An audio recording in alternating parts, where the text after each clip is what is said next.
L'Organisation mondiale de la santé a annoncé mercredi que le premier cas humain d'infection par le virus H5N2 de la grippe aviaire, confirmé en laboratoire, avait été signalé au Mexique. L'homme a été transporté à l'hôpital à Mexico et est décédé plus tard dans la journée.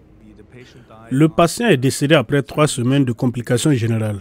Il est resté alité pendant 3 semaines, puis s'est rendu à l'hôpital en raison de complications respiratoires et est décédé à l'hôpital ce jour-là, qui était, je pense, le 24 avril. Son corps a ensuite été soumis à des tests de routine pour la grippe et d'autres virus et le H5N2 a été détecté. 17 contacts du cas à l'hôpital ont été identifiés. Tous ont été contrôlés négatifs pour la grippe. Sur le lieu de résidence de l'homme, 12 contacts au cours des semaines précédentes ont été identifiés. Ils ont tous été contrôlés négatifs. L'enquête se poursuit. La sérologie est en cours.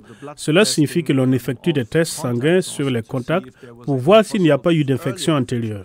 À ce stade, nous ne connaissons pas les causes de la mort, qui est multifactorielle.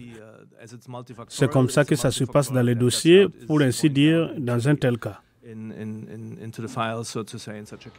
L'OMS a déclaré que la source d'exposition au virus était inconnue, bien que des virus H5N2 aient été signalés chez des volailles au Mexique.